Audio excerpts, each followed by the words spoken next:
Jose. That bitch was tied.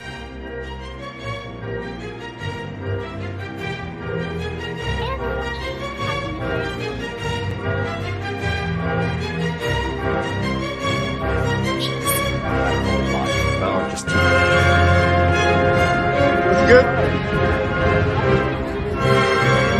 Great. Do you have any plans?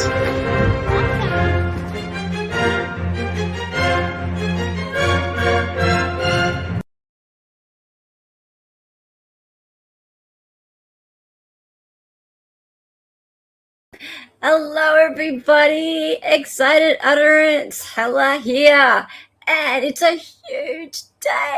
It's massive day. Guess what?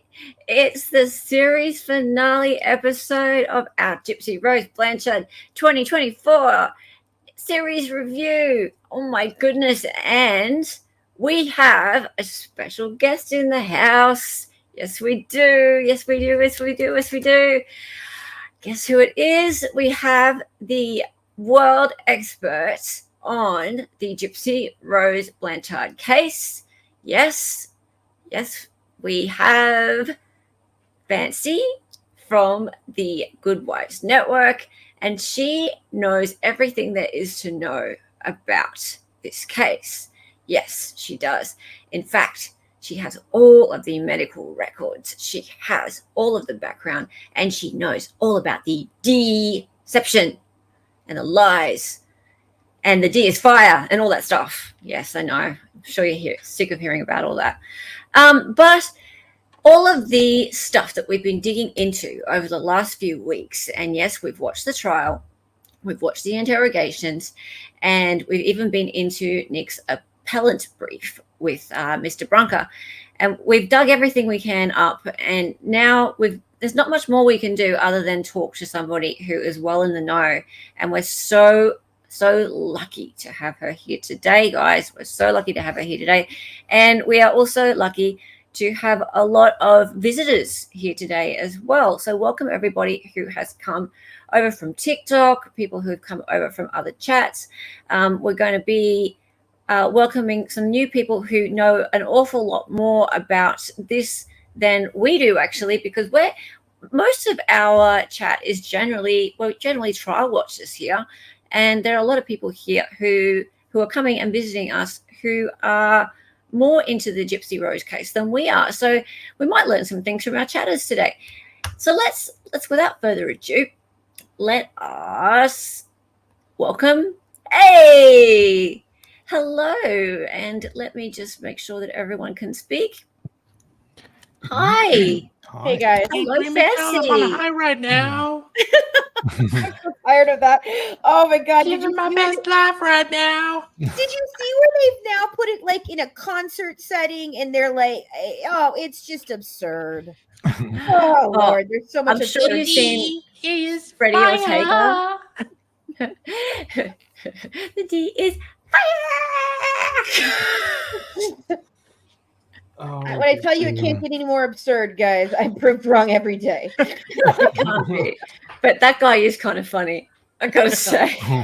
Yes. Ryan's an interesting one, let me tell you. Know a lot about him. All right, welcome everybody. Welcome to chat. And by the way, we do have a Fire D emoji in chat if you're a member.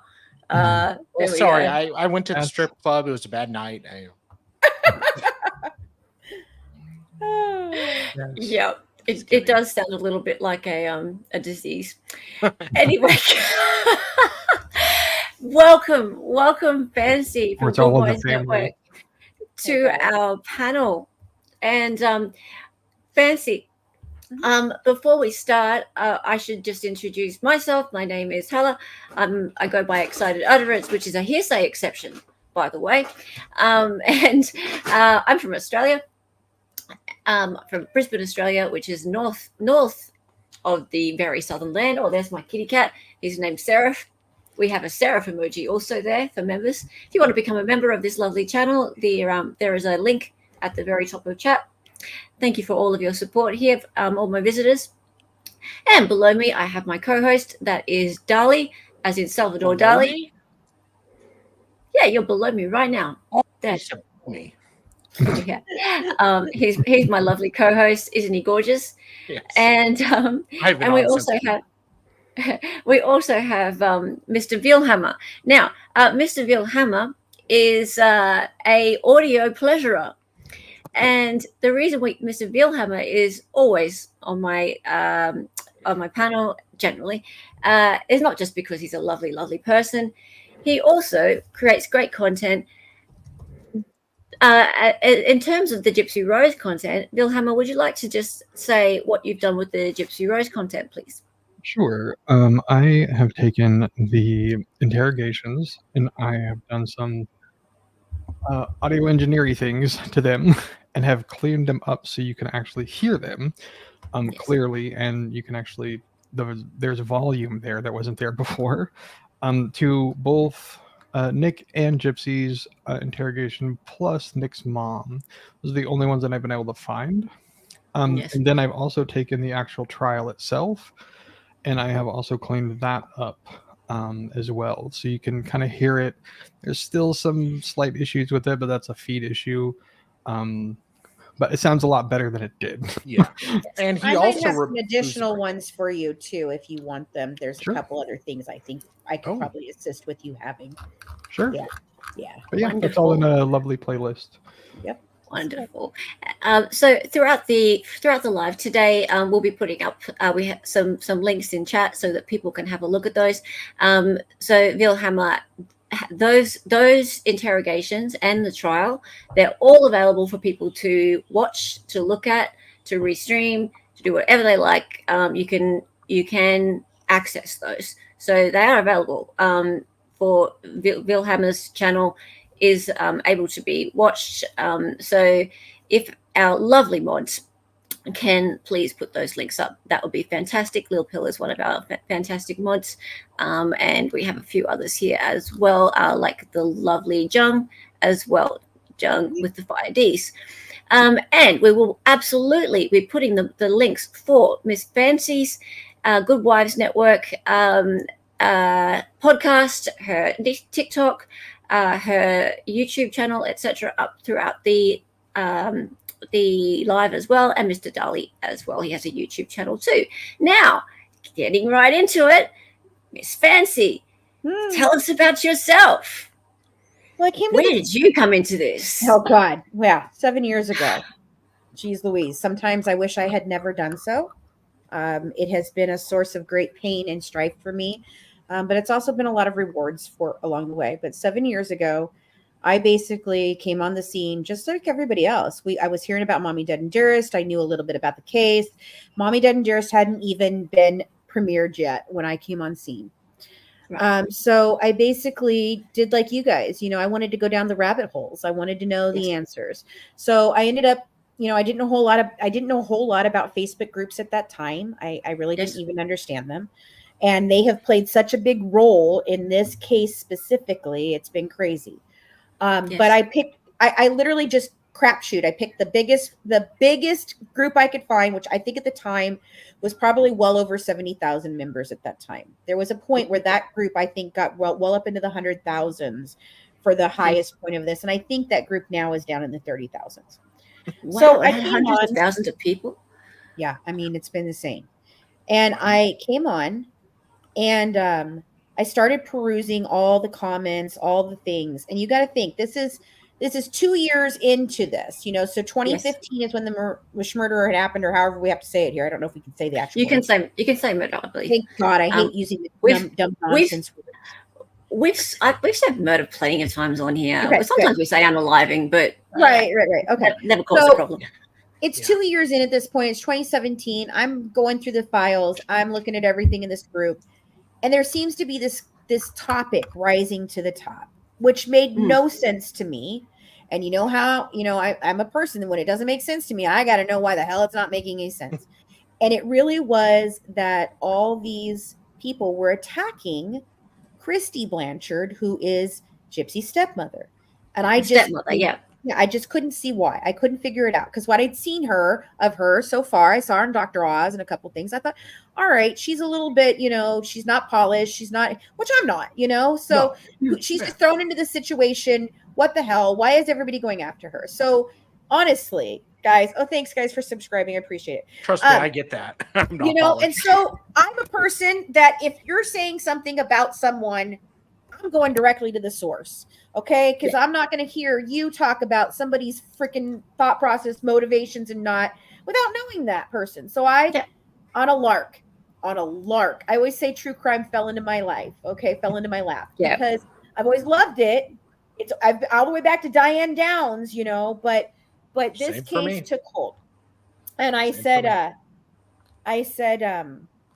hey, I don't know how I can help. I'm a very small time producer, writer, actress out of Kentucky right now.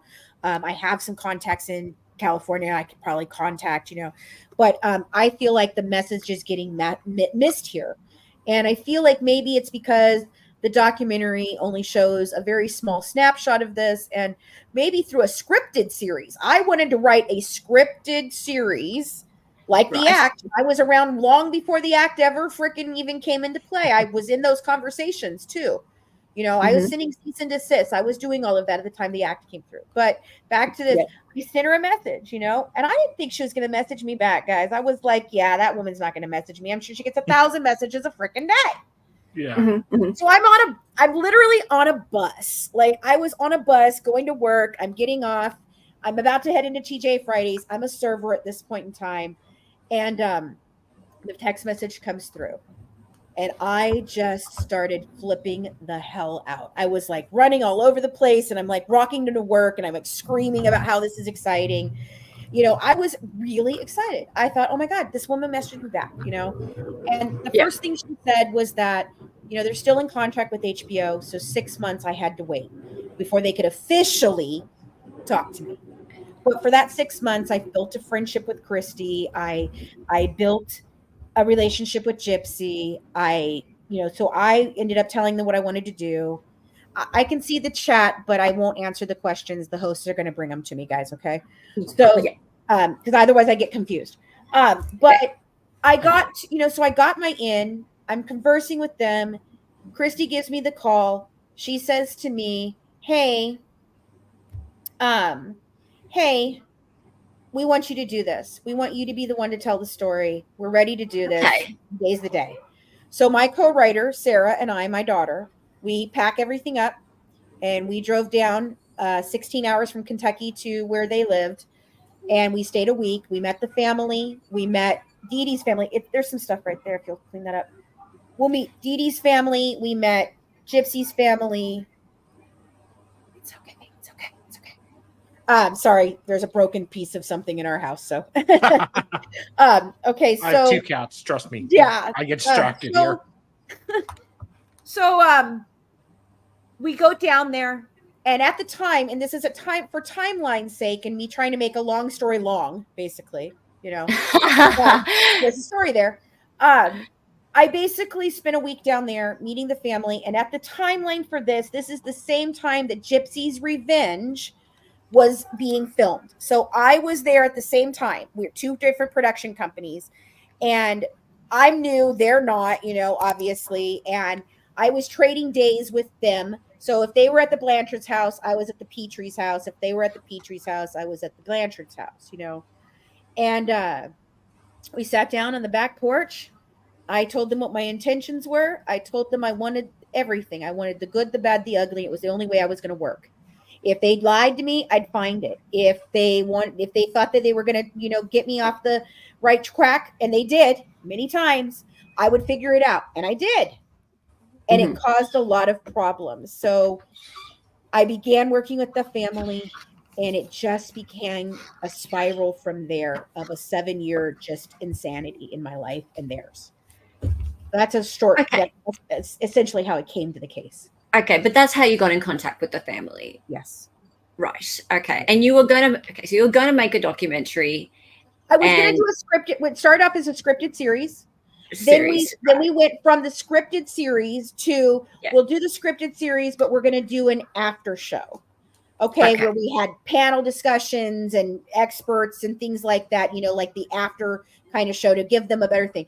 It became an idea of a documentary about the time that I broke off ties with the family. And I said, everyone has ever gotten this wrong. It's not what anyone thinks. We're so far off track. I'm going to do a documentary series because it's all I can do at this point. I have ruined every other aspect of this by being taken in by all of their craziness and their lies and all the different things and being taken down so many stupid rabbit holes that I really just felt, okay, that's the only way I'm going to do this. And we put out our podcast around that time. And we thought we were going to be done. And we kept talking about doing the documentary. And that's why it's taken us so long, because we just didn't know what we wanted to do with it. It was just too much. Yeah. But that was what we were intending to do. Okay. So that's all happened. You have made friends with Christie. Everything's going along fine. What goes wrong? When I say this case is about, everybody tries to make this an abuse case, okay? An abused girl who was being so abused, she had no way out, and she wanted to, she took her mom's life, right? Okay. It's not about that. It's never been about abuse. It's never been about abuse. It has always been about three things: control, a crime-involved family, so a con artist family, and they run many cons. This was not the only con. This is a piece of a con, okay? And it's very important that you know that, because that's going to come up later when you ask me questions. I tell you, and a boy, okay? So control, a con artist family, and a boy. That's it. This is why I wanted to talk to you, because this is one of your main points that interests me, that it's a con artist family. Why is it a con artist family? Okay, so down in the area that they're in, these are very close-knit families. We know the Bayou, okay? It's a whole different world down there. And if you think you understand the Bayou and you didn't live on the Bayou and you haven't met the people in the Bayou, let me tell you, it's a whole different place. And it's different than New Orleans. It's different. The Bayou is different. And I used to think, why do we rebuild a bowl? Because these people live in a bowl and the hurricanes come through and it destroys a bowl, right? Okay. But it's very important because the culture down there is so different. If we don't rebuild it, we'll lose the culture. And the culture is so important to this story because it sets a tone.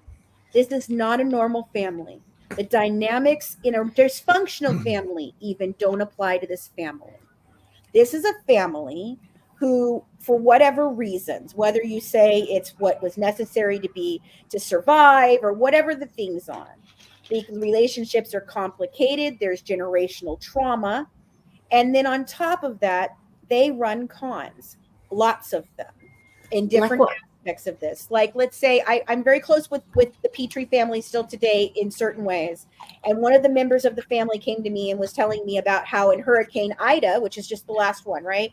A bunch of the family went ahead and claimed Ida FEMA relief when they had no freaking FEMA relief they needed. And when one of the family members was not doing it, they said, well, why are you not claiming it? And that family member said, because I don't have any. And you know what the answer was? Well, you just don't know how to lie good enough. That's a very small thing. But I'm telling you, Dee Dee herself, Gypsy herself, the whole family all runs inside of their own con of the family. And the dynamics inside of that, they each have their own cons, their own dynamics, and it makes it very, very complicated when you talk about these people.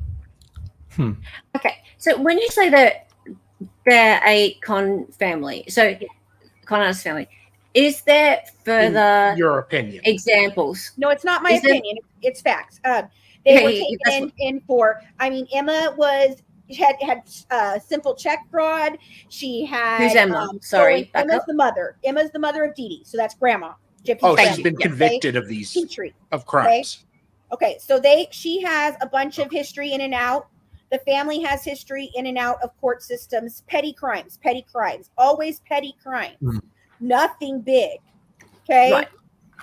Even Bobby, who is Hot Bobby, the tattoo artist, the cousin, all that. There's a whole other story there. He's not even actually directly related the way you all think.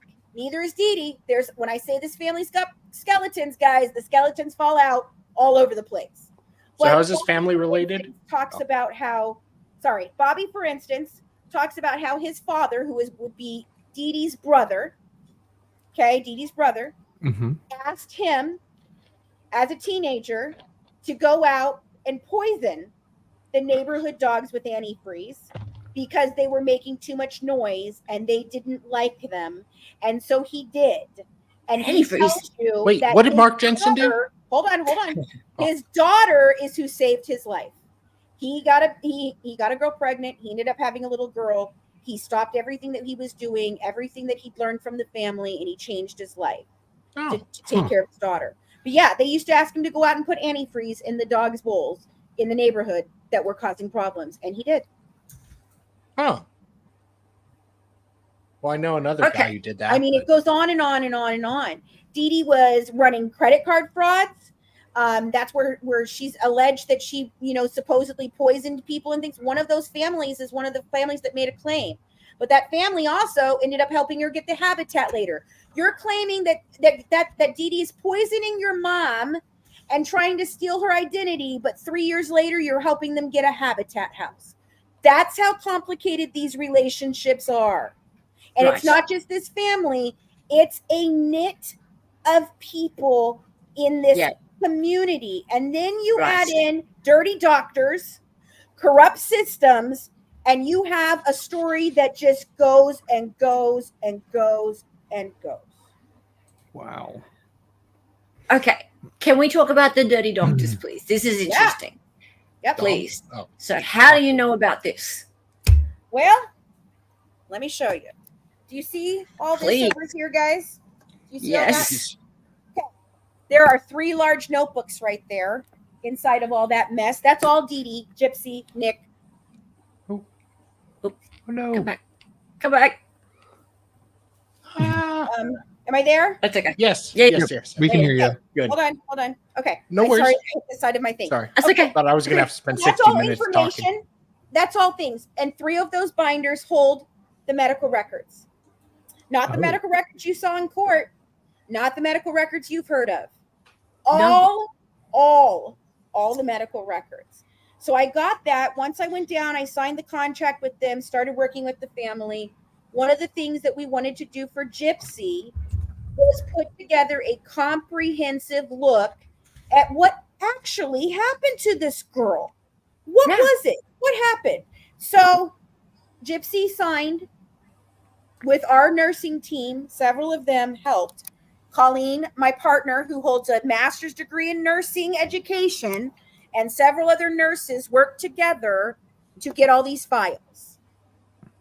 And I'll tell you what, those files have been my champion and my loser all in this, because I got so distracted by these files. I ignored so many other things that put this piece together for me that took me a long time to get to. But these case files, these records, we have all our medical records except for 2 specific instances that we don't have, and I'm going to explain them. Okay, so there is a doctor, Dr. B. He was her doctor in reserve in Louisiana. He started with her when she was 4 years old. He's a sleep clinic and pulmonary doctor, I believe. Okay. So we get these documents all from Gypsy. We're trying to make sense of them. I've got a team looking at them, and they are just riddled with bullshit that we don't understand. And these are people who should understand what these medical records are telling them. And every one of the documents, my nurses just come to me and go, WTF? Like, what is this? Why is this even in here? How many surgeries did she or did she not have? And we went around and around in circles with this. Okay. But Dr. B started seeing her.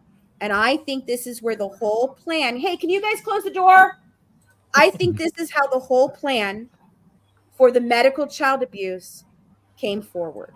So you've got Dee Dee, who's predatory. She's 24 years old. She gets pregnant with Rod, who's 17. Rod is running around. He's putting his weenie in all kinds of things because there's another child nobody knows about. There's another child. Oh. Not his 2 children with Christie. There's a 4th child. She's so there's 6 more months Fire old. D. Yeah. So that's where babies come It's all from. about a boy. It's always been all about a boy. All about a boy. This whole story is about a boy. It's just different boys. So Yeah, many boys. okay, so she gets pregnant, they get married, he leaves her, he's with Christie, Happily that ever whole after. thing, all that's going on. So here's a mother who doesn't know how to provide a good life for her kid, who's completely obsessed with fame and fortune herself, who her mother taught her that being sick gets you things, okay? And she finds a dirty doctor, a doctor that I think really is the person who perpetuated a lot of fraud. And you can call this a medical child abuse case, but I'm telling you, it doesn't track. Okay. It tracks as a medical fraud case with a lot of things that happen because Gypsy just had some things that were wrong with her. And you think there's all these different freaking surgeries and things, but guys, I'm telling you, what you think you know about the files is not true. So Dr. B comes on scene at 4. He sees her all the way up until Katrina. Now he leaves 2 years before Katrina hits. He goes to Kansas City, Missouri. He's a doctor. He's holding both. He's still being able to do it in both towns. Okay. Both states. He's got his license in both states. In fact, his Louisiana license was only revoked or let go a couple years ago. So we're at Katrina, and they need a way out. And she calls, and in his own files, he calls them his favorite mother-daughter combo in his own files. There's some inappropriate. Isn't that sweet? Oh, yeah. It's very inappropriate. I mean, inappropriate. Okay. So Dee Dee calls him up, I think. They're in the Superdome. They don't know what to do. The gig is up in Louisiana. The fraud is coming to a head in Louisiana at this point. You're there. You're into, she's already come back with a muscle biopsy that says she absolutely does not have muscular dystrophy. You already have a doctor sniffing around going, why the hell do you have a wheelchair when I told you you didn't need a wheelchair for this kid? You've got fraudulent checks all over the place. You've got all kinds of these things coming. So when 2005 hit, Dee Dee was looking for a way out, and Katrina gave it to her in an epic way. Well, that was lucky. She hooks back up with Dr. B, and he becomes the primary doctor in Missouri. So we don't have Dr. B's Louisiana records because he wouldn't sign for them, and he swears they don't have him. He knows he's full of shit. I know he's full of shit. The nurses know he's full of shit. We've told him, but we couldn't get those.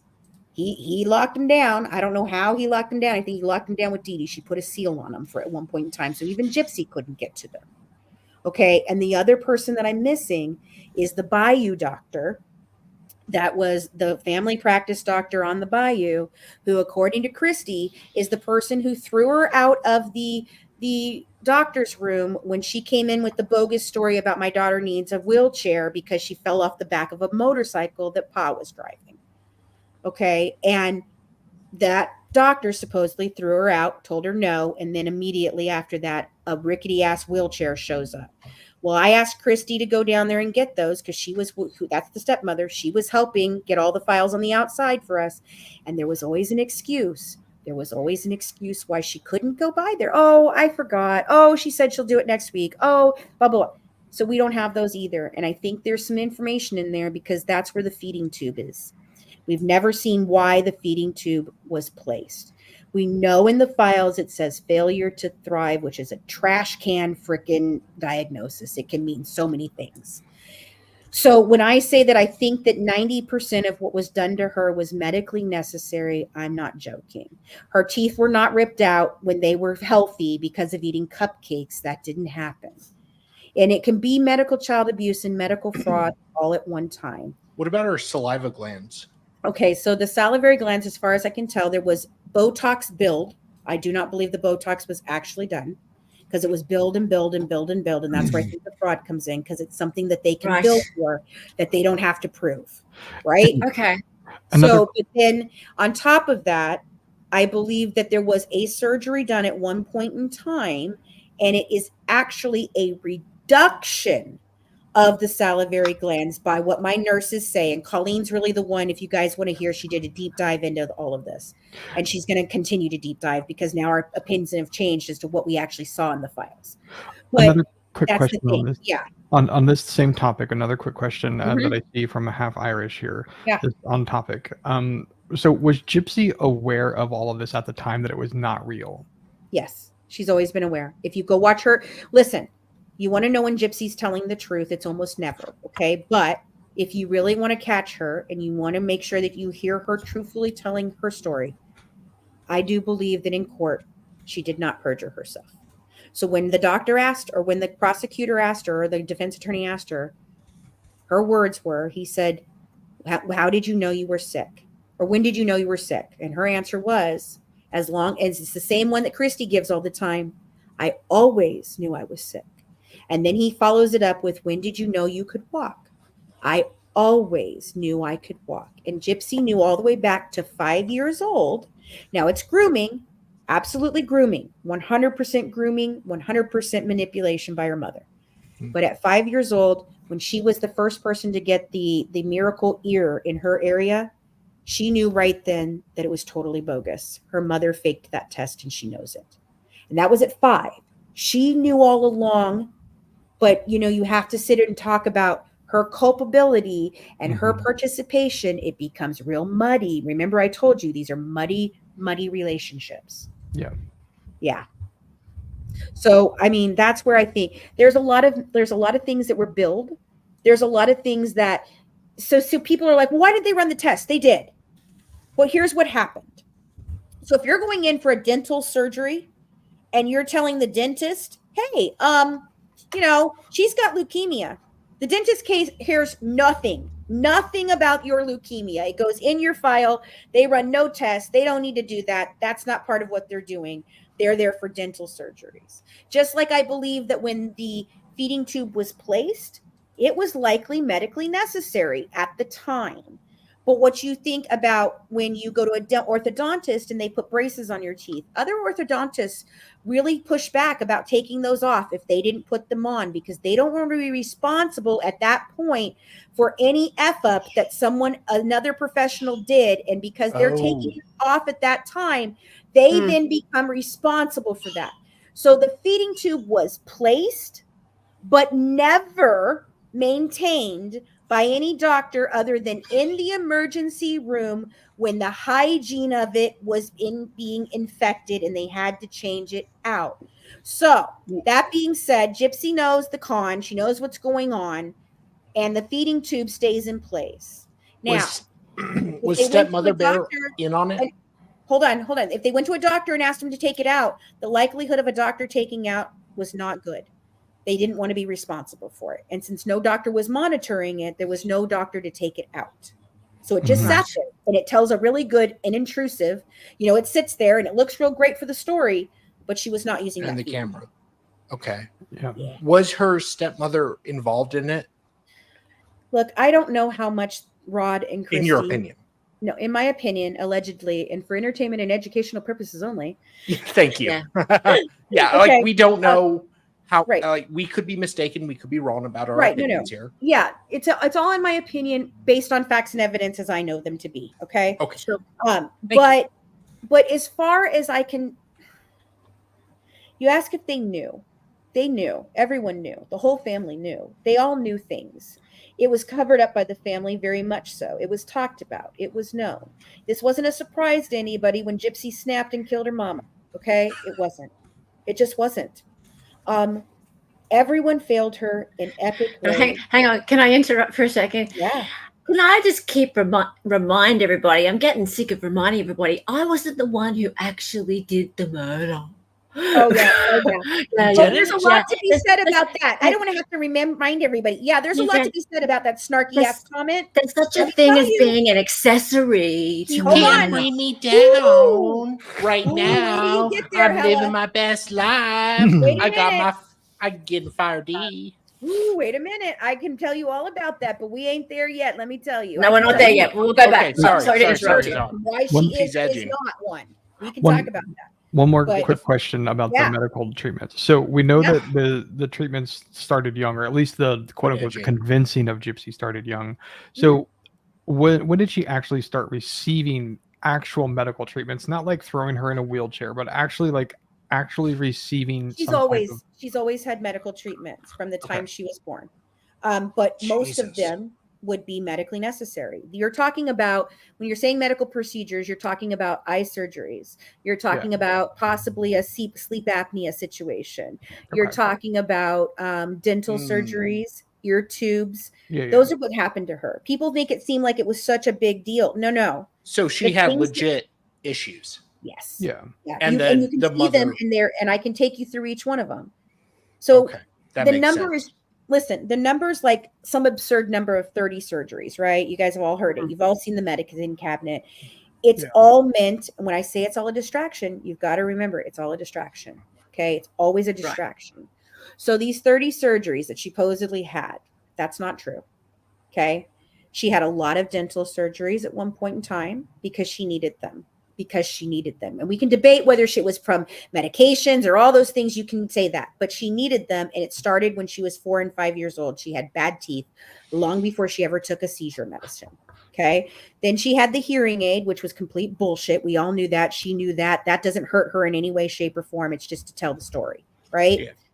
If you look at her at 1 and 2 years old, she is very, very, very, has a horrible, severely lazy eye, and she's cross-eyed. So the surgeries that were done on her eyes are actually, and remember, I'm not the medical expert. I can only tell you what I know from Colleen, and I give very basic information about this as I can. Okay. Yeah. What All you right. know.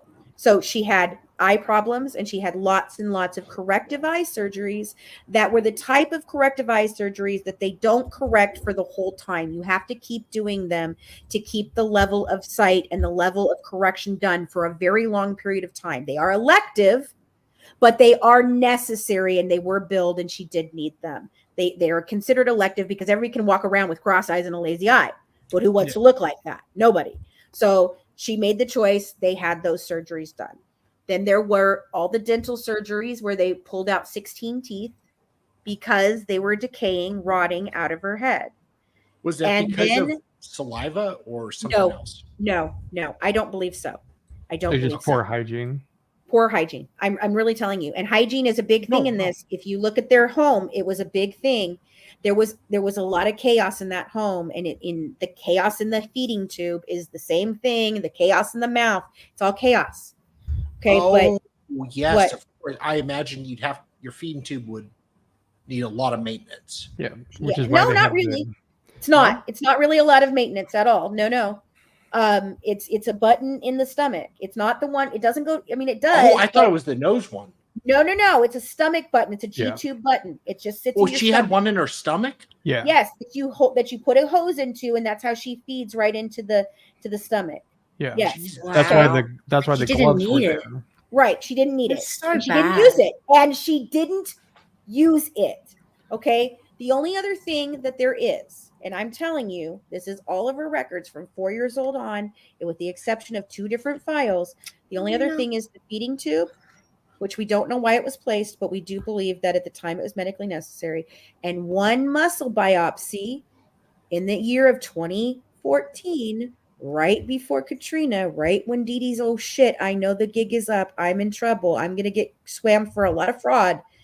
They did a muscle biopsy because she wouldn't stand. 1 muscle biopsy. That muscle biopsy came back with the words in the file that were sent to the Louisiana doctors, that were sent to the Missouri doctors. They were not lost in Katrina. Those doctors had them, and they fucking lied. Sorry for my language, but they lied. No, you're fine. That's fine. Okay, so listen. It comes out, and it says in bold letters, Gypsy Rose does not have muscular dystrophy. And they knew it right there. Then those files get sent to Beckerman in Missouri. They get buried in the files, and nobody ever sees that description. Gypsy Rose does not have muscular dystrophy. Are you familiar with the Maya case? Maya Kowalski? Yes. CRPS girl. It's just really interesting how the hospital accused her mother, and it's so tragic. It's very tragic. These cases are murky for a reason, and that's something I wanted to talk about. So the reason I use the term medical child abuse as opposed to Munchausen by proxy is pretty important, and I only came to this maybe a month ago. I've had a really hard time labeling this as Munchausen by proxy from the very beginning.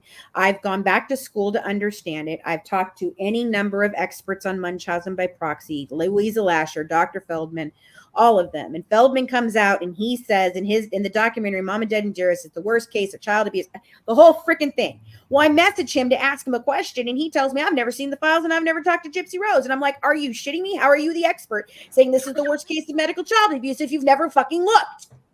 Like, seriously, could it be any more absurdly stupid? Wow. So I get pissed. I get real pissed. I mean, real pissed. You are epic. Like, are you serious? Like, can we all pause for just You are hello? epic. How epic is she? No, You're that's- the expert in the field. You made a big old statement. I'm sorry, the worst case of child abuse, of medical child abuse that I've ever seen is Garnet Spears, and he gave up his life at 5 years old. Listen, most kids that suffer from medical child abuse don't make it out to live to tell a tale that Gypsy. If this was really medical child abuse, guess what, folks? Gypsy'd be dead. I'm not being funny about it. She'd be dead. No. You're right. Yeah. No, Listen. you're right. You're right. You're So I'm trying to 100% right. classify this for 7 freaking years. People are telling me I'm crazy. You don't know what's in the files. You don't have the files. Every freaking thing that could possibly keep me off course is happening with these dumb files. And these files are keeping me from looking at any other evidence in this freaking case. So I sat down with an actual investigator, okay? An investigator at Tarrant County, Texas. And there's a case. Danita Tuck is in this situation. She's another medical child abuse. She's one of these cases. And I'm on the fence about that one because I got to see more things. But I sat down, I called up and I said, hey, I need to ask a question of an investigator. So we sat down. My question was very simple to him, and he gave me a very simple answer, and it put it all into perspective for me, and I'm going to do it for you right now. I asked, what is the difference between Munchausen by proxy and just a grifter family who this is the con that this part of the family is doing? And his answer to me was, in a court of law, not a damn thing. The reason the reason we get convictions in Tarrant County, Texas, and nobody else can on these stupid cases, why all across the country, kids that are abused by this, like the girl that I shared, Kate's story, she's a victim and she's out there trying to share her story, and it's all muddied because they won't listen to her in other states and prosecute the mother. Tarrant County is all about prosecuting the mothers. And he said to me, I need you to stop calling it Munchausen by proxy. I need you to stop calling it factitious disorder imposed upon another. And I said, okay. He said, because those are the most bullshit terms ever given to any diagnosis ever. Because somehow in the process of labeling an abuser, we have somehow put a diagnosis on an abusee. And in the same process, by calling it things people don't freaking understand the names of, we've also absolved the abuser of being the abuser. So if you call it medical child abuse, it becomes very damn simple. The why and the motivations fall away, and it all becomes, is this or is this not child abuse? So now I would like you guys to use the correct terms going forward because it simply makes it easier to understand. Please call it medical child abuse, and we can have that conversation about whether it's not or it isn't. But we don't have and to. It's a lot easier to prosecute. It is. It's easier to prosecute. That's it. You it don't makes have a juries mental understand insanity. Simple terms. Yeah. When you say Munchausen by proxy, what am I talking about? Am I talking about bread? Am I talking about a tool? Or is this? Am I criminally insane? Like, right? Am I talking about aliens? It sounds crazy. It's the. Do I have to hire experts to evaluate explain it to me? No, I'm just abusing my child. Kid. You're just abusing your kid. Medical child abuse. That's what it is. Now, Simple. in this case, so I told him I can accept that term. And then I sat down with Colleen again, my medical girl, my main girl. And I sat down with it again. And I said, Colleen, I can accept medical child abuse if it's medical child abuse. But you know what? I still don't think it's medical child abuse. I really think it's medical fraud. And the investigator said, Nancy, I'd like to see the files. I want to take it back to the board. You're right. We should have listened to you originally, looked at these files before we made conversations about things we just don't know. But you're not in the terms, I'm not qualified as an expert in Munchausen by proxy. What I'm an expert in is the case, and so I said, fine. That's what I want to do. That's where we're at. We have doctors looking at the files again to really decide, is it medical child abuse or is this just medical fraud? Because you can have one inside of the other. It Does that can make be sense? both. May I jump in for just a moment, Yes. please?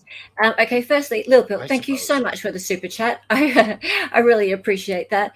So many questions. To make sure your question stands out, use the question mark symbol or send a super chat. That would be lovely. I appreciate it. And make sure it stands out and definitely isn't missed. Lil Pill, you're amazing. I appreciate it. And thank you for getting up early. It's 2 hours earlier than me in Australia, which means that it's 7 a.m. or so. Thank you very much. And also, just a question from Lynn. Lynn, where are we? Lynn said, where is she? Can I answer something in the chat real quick that clarifies this before you give me this thing? Okay, so Becca Lynn actually says, because there's an emotional gratification from it in addition to the financial, right? Okay, so see, what you're actually talking about is 3 different things there. Okay, there's medical child abuse. Okay, there's Munchausen by proxy, which is considered medical child abuse, right? Yes, but that's made up of gratification of like being the conquering hero, the super parent, the attention, and all of that. Okay, the financial aspect of it, and it can go hand in hand, but in my opinion, this is what makes this case different, was the financial gain, because it was all about financial gain. That's actually malingering by proxy, and it is listed in her files by doctors. Where they say she never talked? No, she's talking all through them. They say Gypsy is malingering in certain diagnoses where they're trying to figure out what's wrong. Gypsy. Yes. And she's at an age where she would be able to willingly and consciously affect these results at that point. So that's the difference. Yeah, because she something foundation were they for like dying children? Make-A-Wish. Thank you. Yeah. Like, didn't she get Make-A-Wish to support her? And so there's so many stories about all of these. And if you listen to the interrogation video, she tells one of them to the officers before when she's sitting on the couch and she's sleeping and she's playing with the little fish and all that shit's going on. Okay, she's literally telling the stories. And if you when Gypsy's just talking, when Gypsy's that's the sound effect that we had to grab from there, because when she did the interrogation at the very end, she did what people should do when the cops start talking to you, is go, I want a lawyer. Right. No, I want a lawyer. Yeah. Okay. So listen, okay. When she's talking in her regular voice, and she has a regular voice, she's telling a lot of the truth there. You have to listen for the clues. You have to see the body language. You have to know. She's got a lot of tells. When she starts that high pitched shit voice, that's when you know you're about to hear a big old yarn. Bring me down right now. Yeah, and you know why that was high pitched? Because that's not the truth of that relationship. Yes. That's not the truth of that relationship. I know poor for a fact. bastard. Okay. No one's denying that she was abused. I'm simply telling you medical child abuse is in dispute here based on the actual evidence in the files, and we're getting clarification on how much of it was there and how much of it was medical fraud at this point. Anyway, so you were going to ask me a question when I was clarifying between Munchausen and malingering. Or did I get lost? I get lost, guys. Sometimes. No, I got lost. Okay. Sorry. Keep going. Okay. I mean, I'm kind of at a point where I don't know where you guys want to take the conversation. I have one. There's a couple questions that came in for something you were saying at the beginning. The question is, I'm just curious why people were attacking Christie, which was something you were talking about. Yes. At the very beginning. Christie came into the Facebook groups, and this is kind of interesting, and I only got this bit of information recently of clarification of what was going on before I was in the groups. Christie had been in the groups long before me. She had started scandalous things in there. She had argued with people. She had said things that they caught her lying in. She pitted people against each other. It was all kinds of drama, and it was run by Christie. I mean, it was literally all the drama for the last 7 years. All of that has been orchestrated by Christie to cause a distraction, So, So she was going in the group and causing all these problems. Mhm. And they caught her in a lie. And the lie was this. This was what started it all of why everybody went on Christie. She went on Mhm. Dr. Oz, which is Melissa Moore is the consultant for that for true crime, which is who ended up helping produce her lifetime prison confessions. And I've known Melissa a long time. I have problems with her in this story. I don't have problems with her outside the story. But she came Mhm. along and Christie did this first interview. Very first one she ever did. She went on Dr. Oz and they asked her, and again, it comes back to the wording. They asked her, when did you guys think that there was something wrong? When did you know? And she said, well, we always knew she could walk. We Yeah. always knew she could walk. And then when she got caught on that, she backpedaled really fast. And Yeah. she went back to, oh, no. What I meant was, I always knew she could walk when she was little. And you'd already done your damage, girl. Yeah. You said what you said. And that was the honest truth. They always knew she could walk. They always knew. Everyone did. And to branch off that same question, so Yeah. to stick with Christie and Rod, so the next question was, I always wondered if Christie and Rod were raising money for Gypsy as well. It's coming to light that Rod was much more involved in the story, and I'm trying to be good because I'm working at a truce right now. I'm hoping to come to a truce with them because there has been an all-out media war between the two of us for a very long time, with me trying to get the truth out and them trying not to get the truth out. Okay, so I'm trying to be real, tread lightly here, but I believe that yes, Rod and Christie were much more involved in this situation, as well as the family, than anyone would like to admit. Now, where those lines are drawn, I'm telling you, very murky waters. Mm. Yeah. He was a shit dad. He was. That's it. There's a video getting around of, it's actually a bit of audio getting around of Gypsy speaking to her dad. And I think it's a jail call. And it sounds like she's saying, I'm so sorry, I didn't do it. Yep. I'm You know innocent. what you're talking about. Yep. Yeah. So what do you think of that one? Okay, so there's a lot that goes into that question. It's going to take me a little bit to get through it, but just go on the journey with me. So everybody thinks she didn't have a way out, right? She didn't have a way out. She didn't have a way out. If you go to my TikTok right now, there is an account called Snow Gypsy. She had 5 different accounts at the time that this happened, 5 different Facebook accounts, okay? Secret ones. There's a lot of secrets going on here, guys. Dee Dee knew a lot of things that we think she didn't know that she knew. There were a lot of things going on in those last 5 years that were very, very important. And one of them is she's running around with boys and doing all of this stuff when her mama doesn't want her to.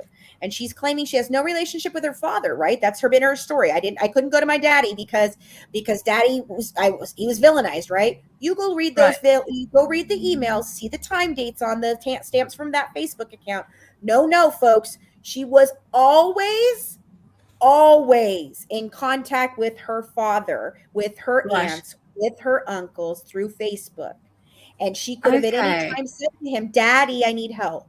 But instead, we got a prison call, like you said, a jail call, where it's Daddy. They're making me out to be a horrible person. And Daddy, it keeps getting, you can hear it. It starts getting more and more high pitched. Daddy, they've said this and you can't listen to them, Daddy. I'm innocent, right? Okay. Yeah, she sounds really high pitched in this. She's very high pitched in that. Yes. Extremely. Because she's in a panic. She's doing her own damage control right now because Rod is asking, why the hell didn't you tell me all this is going on, right? Yeah, he was. They knew, but they didn't know everything. But that's because Gypsy's not truthful. And what happened in the last 4 years, if you want to call it a medical child abuse, even let's say, okay, I'll give you medical child abuse. Do you know when that ended? Do you know when medical child abuse ended? 2011. In 2009, there was an investigation done when she was 18 years old, called in by Dr. Steele. On my TikTok, I read the actual report of the crime of the call to CPS and DFS and why the hospital at that time was asking for the power of attorney that does not exist. I have fake powers of attorney, but the real power of attorney does not exist and the hospital never got it. And this is when the pieces started to fall, 2009. Okay.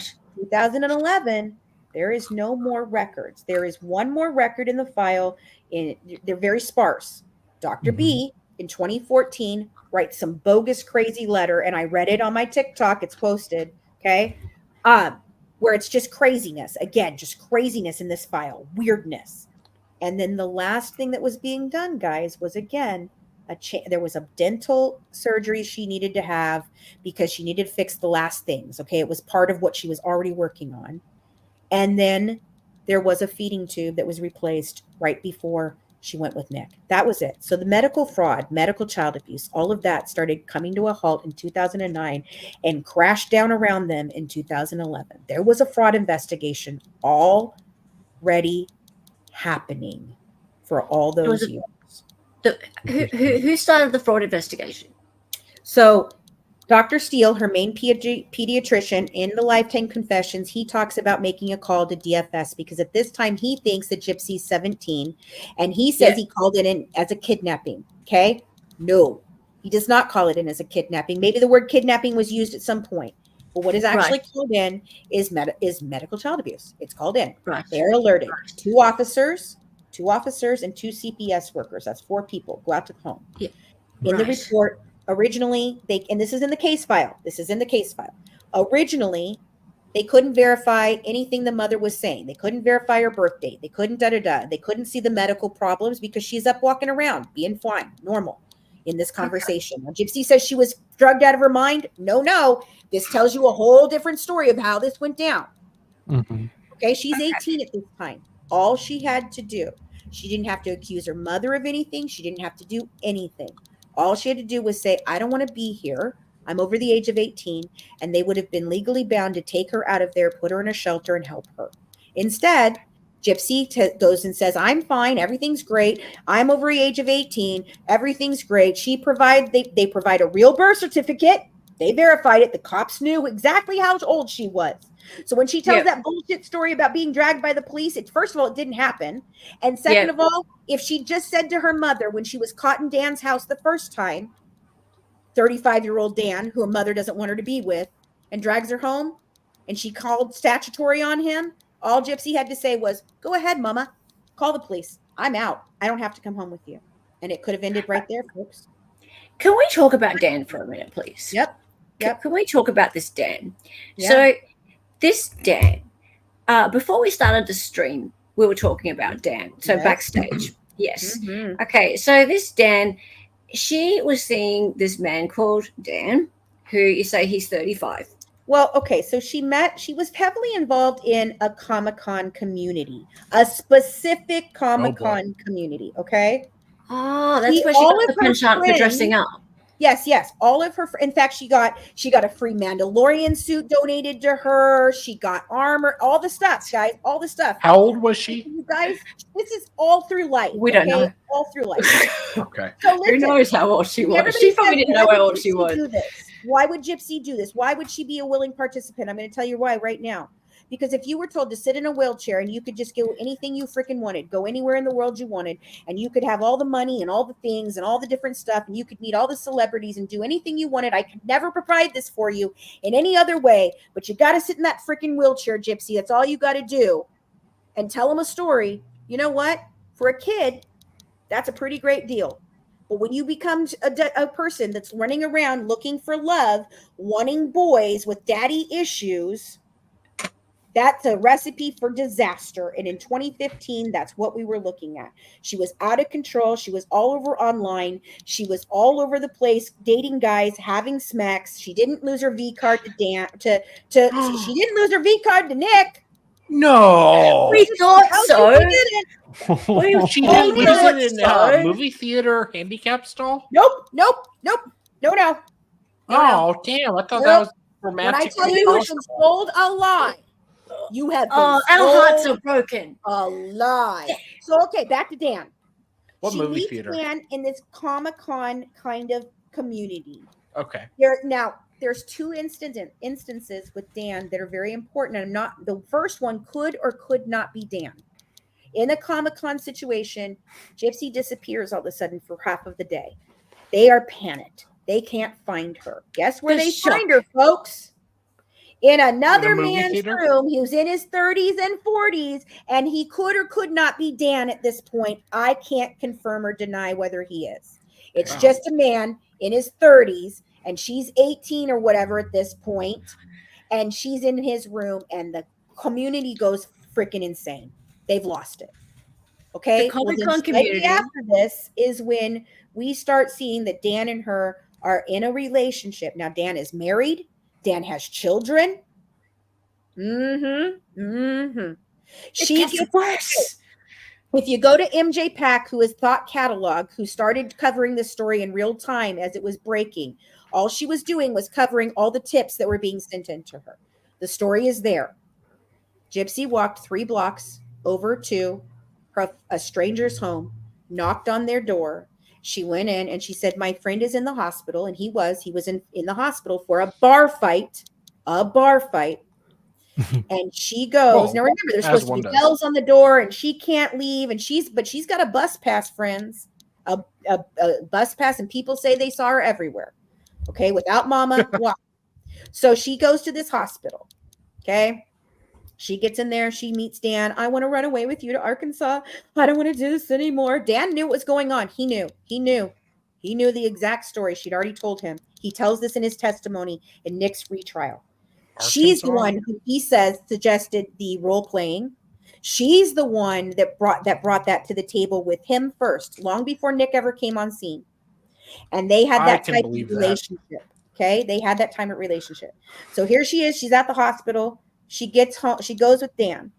He is now not with his wife at this time. Apparently they're separated. They're in Arkansas. He's here. And she is caught in the roommate's house. Now what happened is the roommate knew Dee Dee and Gypsy and made a phone call to a friend who said, your daughter is here and what? We don't know what's going on. So of course, supposedly the story goes, Dee Dee shows up, cops make her go home, right? No. She knocks on the door. There's an incident that happens. She tells Dan, I'm going to charge you with statutory. My daughter's underage, blah, blah, blah. Gypsy says, no, I'm not. Dan says she's not. And then Gypsy. Now she says she's not underage. Now she goes with him.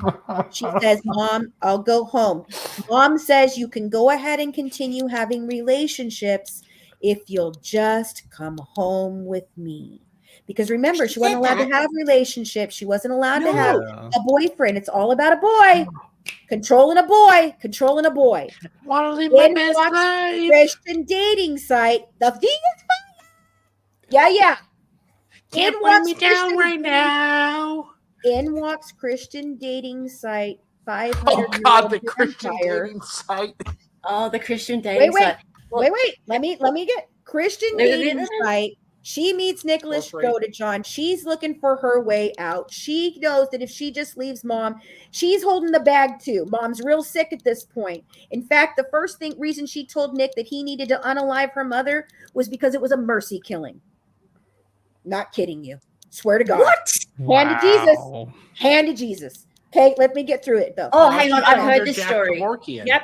Okay. So she walks into a Christian dating site. Why a Christian dating site? That's an interesting place to be. Okay. Isn't it? Especially when you're into the proclivities that she's into. Into. Okay. Well. In walks a man who is mentally unstable, an autistic guy who is and it's not because he's autistic, it's because she's that manipulative and she knew exactly how to play his autistic weaknesses and his autistic strengths, and we do have them. I'm neurodivergent too.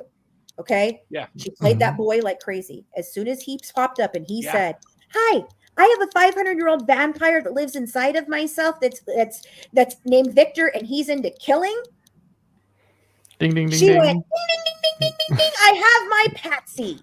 Yes. Oh yeah. I reckon. For 3 years, he worked that boy. And that's the end. I'm autistic too. And I sympathize so much. I have a question that that came up in chat, and it actually it plays on this line right here. So, would you agree that the way that Gypsy manipulated Nick is the same as if she had wielded the knife herself? I know that's purely opinion. No, I get it. No. Whose question was that?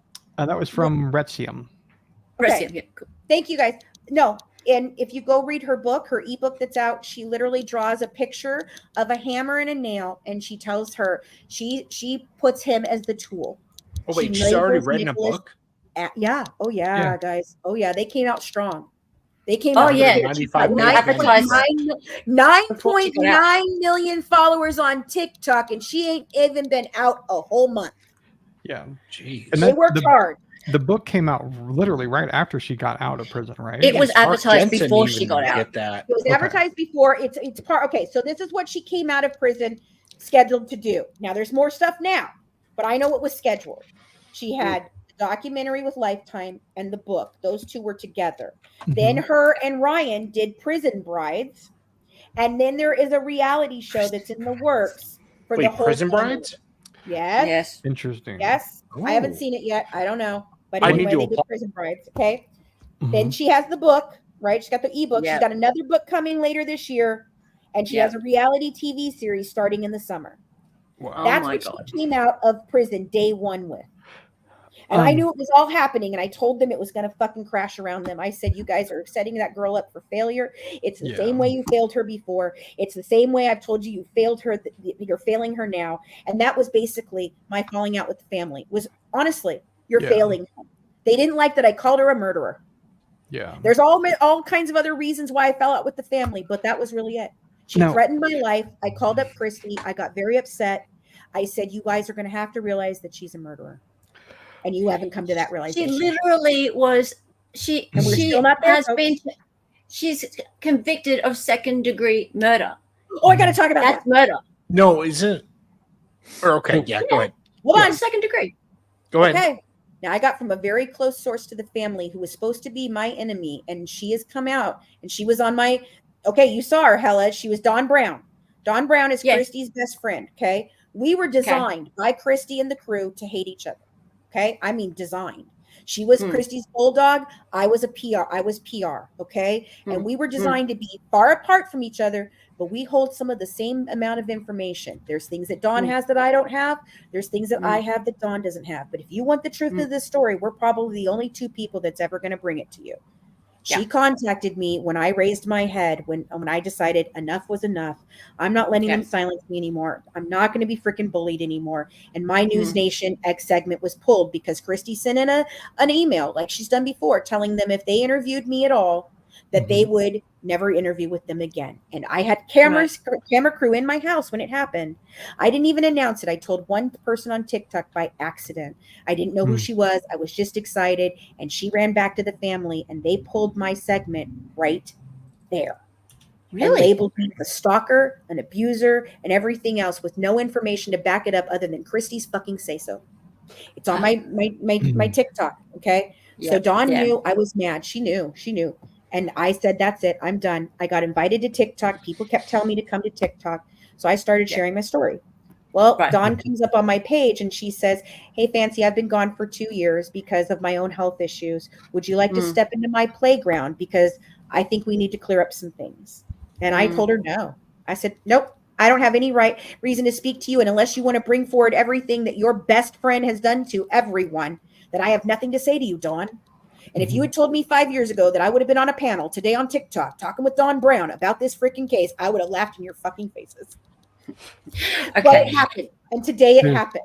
It happened today. I was there. It happened today. It's very unusual. We started talking and she said, Fancy, she had another person come in because I shut it down.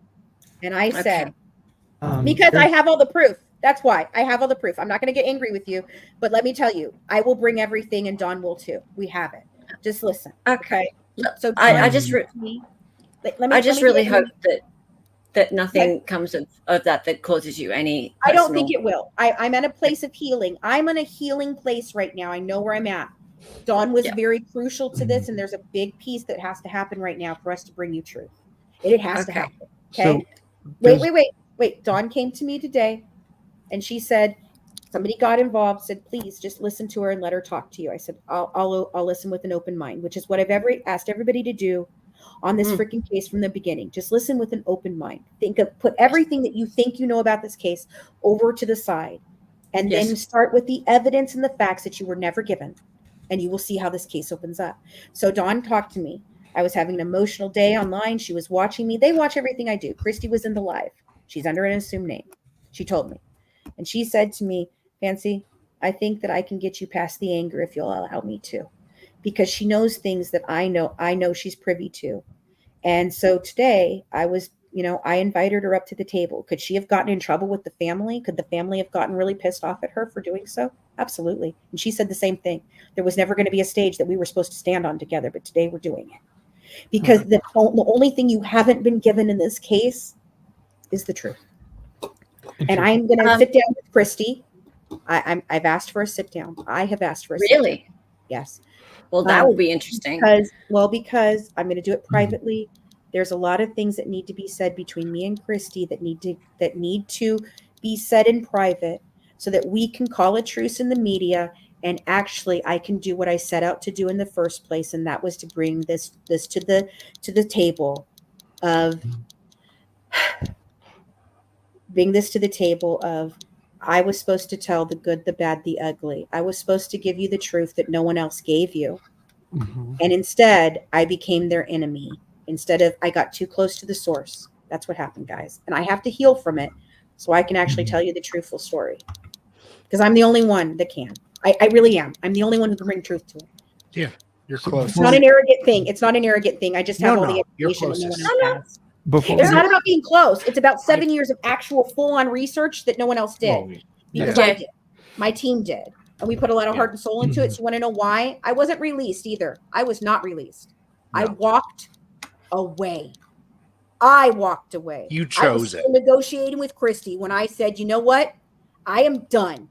I put out a podcast. I'm done. If I speak on a stage, if I get invited to A&E to talk, which is what I did. I did a documentary with A&E, and I was done. And then I heard about Prison Confessions. I was going to write a book. I was going to do a documentary. We were working on this. We got sick. My friend passed away. A lot of things happened in the last 3 years. When I say God worked on my soul last year, God worked on my soul last year. And I couldn't be here telling you this peaceful story, which I know you don't think I'm peaceful, but this is me peaceful. This is me as a peaceful person. I'm just a high energy person. But fair enough. Seriously, I have a lot of respect for you. Thank you. If you really want to have Fair the enough. truth, then I have to do this sit down that I don't want to do because I never want to let these people back in my life ever again. But That's fair enough. But I'm going to try. I'm really trying to bring this with as much objectivity as I can. But I'm only one person. I am human, but I do happen to have all the facts and evidence, and we can talk about all of them. Okay, we might move on to another question then. Yeah. So there's a couple quick ones that came in that they're quick hits. Where do babies come from? That's Sally's favorite. No, I'm just kidding. So these should be really easy. So you mentioned the Prison Bride thing. So she's supposed to be on the second season of that? Yes? No? I guess. I don't know. I don't even know the show. Oh, Jesus. The next one is because you mentioned the Lifetime doc. So what are your thoughts on the SA claims from Gypsy? Okay, let me. I got to collect my thoughts for a minute. Just give me a second. It's really hard to talk about. And to the person who asked the Son of Sam question, that I don't believe is applicable in the state of Missouri. So it's not. And it has to do with Jesus Christ, Babu. It has to do with First Amendment rights and the freedom of speech, which I think is a completely bullshit reason. But yeah, that's why Son of Sam doesn't apply. Okay. Yeah, the second I put my cat on camera, he shows his asshole. So what do I think of the documentary? Is that what you're asking me? No, so your thoughts about the specifically the thoughts about the allegations that Gypsy made against her. Yeah, her grandpa. Okay. Yeah. I have heard the story many times. I've heard it told any number of ways. In fact, the very first time I talked to Gypsy ever on a phone, which is long before I signed contracts with them or anything, it was a story she told me. And at that time, okay, and I need you guys to listen because I got to give you some context and then I'm going to answer. Okay, listen. The first time she told it to me, she told me that she didn't remember any of it, that her mother was the only one who told her it happened, and she did not have any recollection whatsoever. Okay, and at that time she asked me if we could possibly leave it out of the story, and I said, if it's not completely directly involved in how all this happened, then I can leave it out of the story, Gypsy. But if it has to be told because it's part of this, then it has to be told. And she agreed. and we walked away from it. Now, there was a whole dust up about this at one point in time when Ken came on scene, which is the fiance, okay, which is where everything started to crumble. Remember, I've told you it's all about a boy. Yeah. Always about a boy. is. It's always about a boy with this family too, okay? Listen, so Ken starts getting angry because we're going to put Claude Sr. in our project. We had shown him a pilot and he was involved. He goes, why does he even need to be in the conversation, Christie? And Christie said, did you really think her grandfather wouldn't come up? Like, he's her grandfather. Are you ridiculous? Well, he's done all this stuff to her about the whole thing, right? We went round and around and around. And I said, I never said that I was going to cover the essay. I simply said Claude's part of the story and he has to be there, right? That was the original story. Now, I've sat down with Mr. Claude.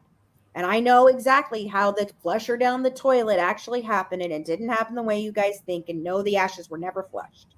Her sister has them. I saw them. Okay? But Right. I want you to think about that response. It was a weird response in Mommy Dead and Dearest to what did you say when you said you were, you knew about Dee Dee? Well, I said, flush your ashes down the toilet, right? That caused a huge problem. Well, that was heavily edited, first of all, not how it went down, second of all.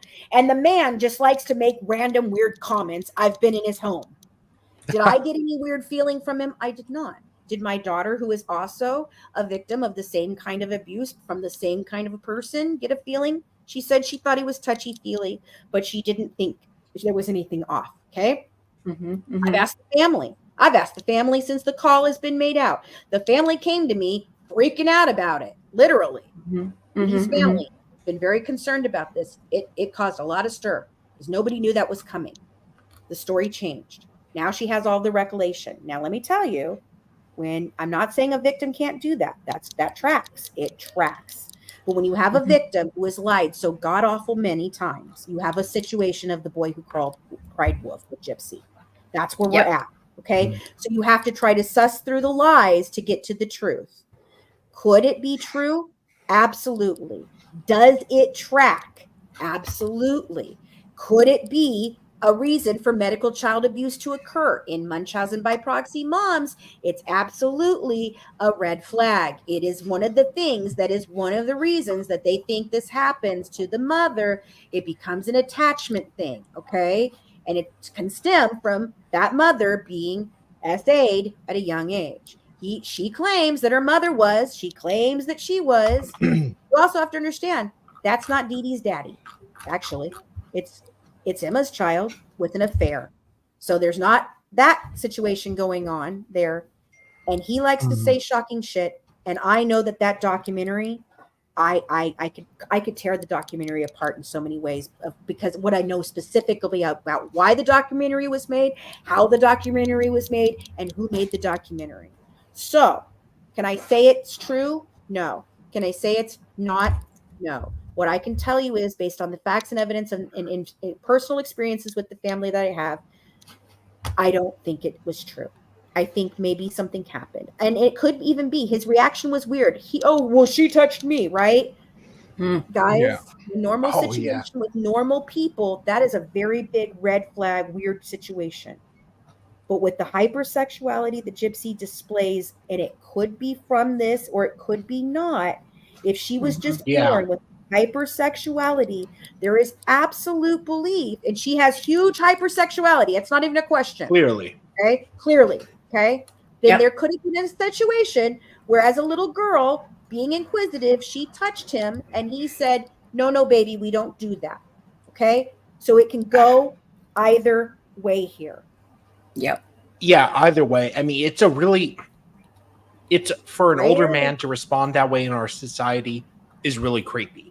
It is. Really creepy.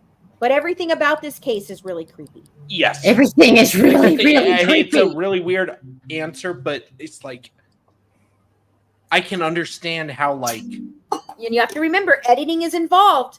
And they caught that man completely off guard. You can see it in his eyes. He was caught off guard. He did not expect that question. No. Poor answer, but I don't know. Yeah, I don't know. It was just a really, like, you can make fun of it and be like, You might want to pop that one up from Mariska Van Bunderen right now. Okay. Is it not her, Dee Dee's biological dad? Wait, I missed something. Not to my knowledge. Listen, there's a lot of Really? things going on in this tree. When I told you that there was a story about Bobby, the hot Bobby, the cousin, they're not actually the way they are. Bobby or circle Bobby or... hold on. Bobby is supposed to be Dee Dee's nephew and Gypsy's cousin, correct? No. Okay, so Mr. Claude Sr., that's Pa, okay? Pa got with his son's wife, and they got together in an affair, and that was how Bobby was born. And so Bobby is Mr. Claude's and his mother's, but his father who raised him, which is Mr. Claude's son, that's not his daddy. Okay, so that's one situation. This is how it is down there, though. These are very complicated families because it was very simply settled by only a few people at one time. You got to remember this. Okay, but Dee Dee, Emma, and Claude had 6 children. There's Evans, there's Tate, there's Claude Sr., there's Claudinia, which is Dee Dee, there's Claudia, there's Darla, they call her Darla, it's spelled Dorla. And then there's a baby named Todd who passed away. Okay, a lot of Claudes. Narcissistic. When narcissism runs through this family, oh yeah, it runs through this family. No, narcissism and sociopathy is not even a question in this family. You're dealing with some narcissistic people. Okay? Yeah. So Emma and Claude are having problems. This is when Emma's going out and she's getting check fraud and she's doing all this thing, and there's money being stolen over here and there's money being stolen over there. There's problems. Emma supposedly stole money from Claude's father. I mean, it's just on and on. There's nothing but drama involved. But Emma goes out and she has an affair, and apparently that is where Dee Dee came from. And it is why the family believes that Dee Dee was given the special treatment that she was given. Because Dee Dee didn't have, they say, oh, Emma did the same thing to Dee Dee that Dee Dee did. No. That was an excuse that Emma and Dee Dee used. Same kind of thing. Used so that Dee Dee did not have to participate in anything she didn't want. And she got all kinds of special treatment. Oh, she's sick. Let's buy her a car. Oh, she doesn't want to have to do chores today. I'm going to fling flour all over the freaking living room because you didn't put one thing backwards, and you better do it, Claudia and Dorla. But Dee Dee's just going to sit up on the couch, laugh at you, and eat popsicles. So yeah, Dee Dee's not even Claude's son or Claude's daughter. Yeah, it's a lot of mess. It's a lot of mess. They sound nice. Oh yeah, it's a lovely family. Yeah, makes me feel a lot more secure about my family. I'll say that. Right? I thought I had a dysfunctional family. I know. Oh, honey, I ain't got anything on the Petries and Blanchards, man. I finally feel normal. Yes, years of vindication. Yes, it is like trying to explain Game of Thrones to someone. Yes. And you guys wonder why I get sidetracked by the questions and off on the thing, and I get frustrated, and then I seem mad. Because it's absolutely, there is no linear story here. It's not an A to B, and I'm going to wrap it up with a nice bow. And I said this in my last live. Look, guys, the reason everybody has such a problem with this case is not only the complications that the case causes itself. In this, we have no hero. Nick can't be a hero because of what he did. Dee Dee can't be a hero because while trying to be a good mom, I think she got lost in the con. Gypsy can't be a good hero because, yes, she was a victim, but she became a perpetrator. We have no heroes, and everybody wants a hero. Yes, you're not going to find one here. You're never going to get a pretty bow. It's never going to be a Hollywood story. Yeah. Okay. There are a couple of other questions here. We are, what time is it? We've got a couple minutes left. Yep. So let me just have a look at the things that I've starred, because we missed a couple previously. This one here from, you're right. Here's from Cece. Which one of her Facebook accounts still exists? Do any of them? The only one that I know, so Snow Gypsy, I believe, is still there. And that's the one that I posted screenshots of on TikTok, and I think I put them on YouTube. I don't know. I think that might still be there, but it's hard to find. And then I know that the D Gyp one, where the bitch is dead thing came up from, Yeah. That is there. It's been memorialized as Dee Dee's page. It's a Right. Facebook memorial. And I don't know what the other ones, I mean, I know they were there. We have a listing of them, but we don't have the actual names of them. So I don't know. But I would imagine, if she never deleted them, they're still there. I would love to go and dig those up. Wouldn't you? The only thing about this case is I would always just want to be a fly on the wall. Yeah. What happened in that pink house? What happened in here? What happened there? I can only look at the facts and the evidence, but I have a quick follow-up on the question from earlier, or it was something you talked about earlier. Hang on just one moment, please, Bill. I just need to thank Josie for the 5 gifted memberships. Thank you so much. And the people who got them would be Paige M. Well done. Retsium Sue. Making it look simple. I thought you subscribed. Nah. And you know what? I told Nick today he could. I sent him an email and I told him today as one of my final things to him, because we have a checkered past too in all of this. It's always a checkered past. I told him, I said, Nick, I think you wanted to be the hero in this story, but instead you became a villain because someone else said you were. And you have an opportunity right now. Please be quiet until your trial goes through and all that happens. But I said, you have an opportunity right now to be the hero. And you know what you can do? You can tell the truth. You were the most truthful. He's the most truthful out of all of them. Oh, yeah. The second the cop was like, well, and he shouldn't have been, but the cop was like, well, Gypsy just told us everything, and she did. And Nick's just like, oh, well, I was going to be quiet, but. And he had an IQ of around 82. He's on the autism spectrum. Yeah, I mean, he does not have DID. That's high. I thought it was like 60 something. No, it's 82. 72. He's actually pretty intelligent. He's well spoken. He has a processing disorder. Yeah. And he was really used in this, and he thought he was a hero, guys. No matter he thought he was trying to save a girl. He thought he was saving a girl. And there's a lot that goes into it. She manipulated the hell out of him. In fact, to and telling him that she lost a baby because of that feeding tube that Dee Dee required to have, and it was their baby girl, and bobbity blah, and it was never true. Oh, she said she was pregnant with his kid? Yeah, and that she lost it. That was the inciting incident, I'm telling you. Oh, dear. Yeah. Oh, dear. So that's why it became very apparent that it was happening. Holy shit. So the quick follow-up question is about, so you said that the salivary gland surgery was only a partial, right? It wasn't complete removal, correct? Nope. Okay. No, okay, so you have several salivary glands to my understanding, and I didn't even understand all this the other day. So 2 of them could have been removed and she would still have salivary glands, but it would definitely decrease the amount of licking and spitting she can do, and she does a lot of licking and spitting. She does. Okay, I mean a lot. She does. An excessive amount of licking and spitting. She does. I'm sorry. She really does.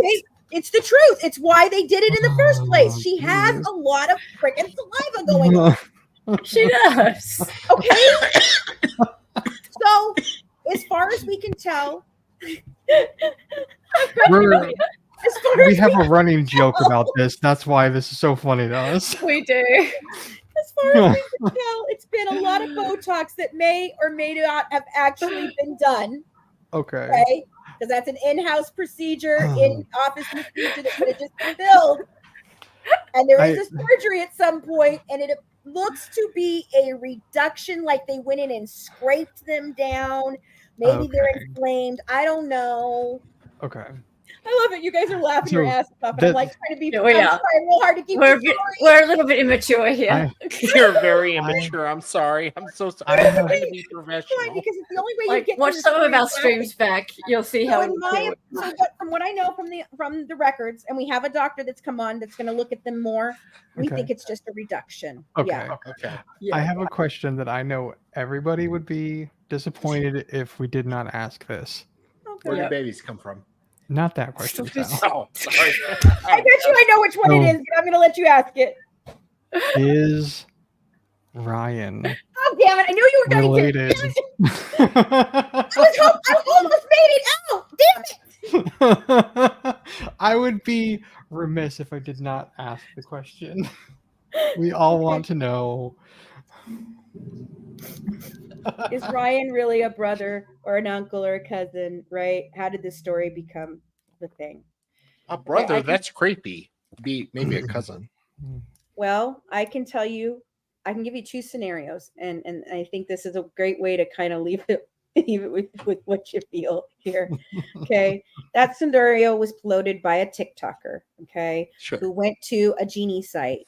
And I think it was Genie, actually Genie. Okay. Because I've looked at Okay. a couple of them. Genie's where it came from. Okay. There, and if you know anything about genealogy, anyone can add a box onto a tree any freaking time. But that box does not become validated unless it has sources and resources to prove, such as like birth records, marriage records, census reports, the whole shit, right? Mhm. Okay.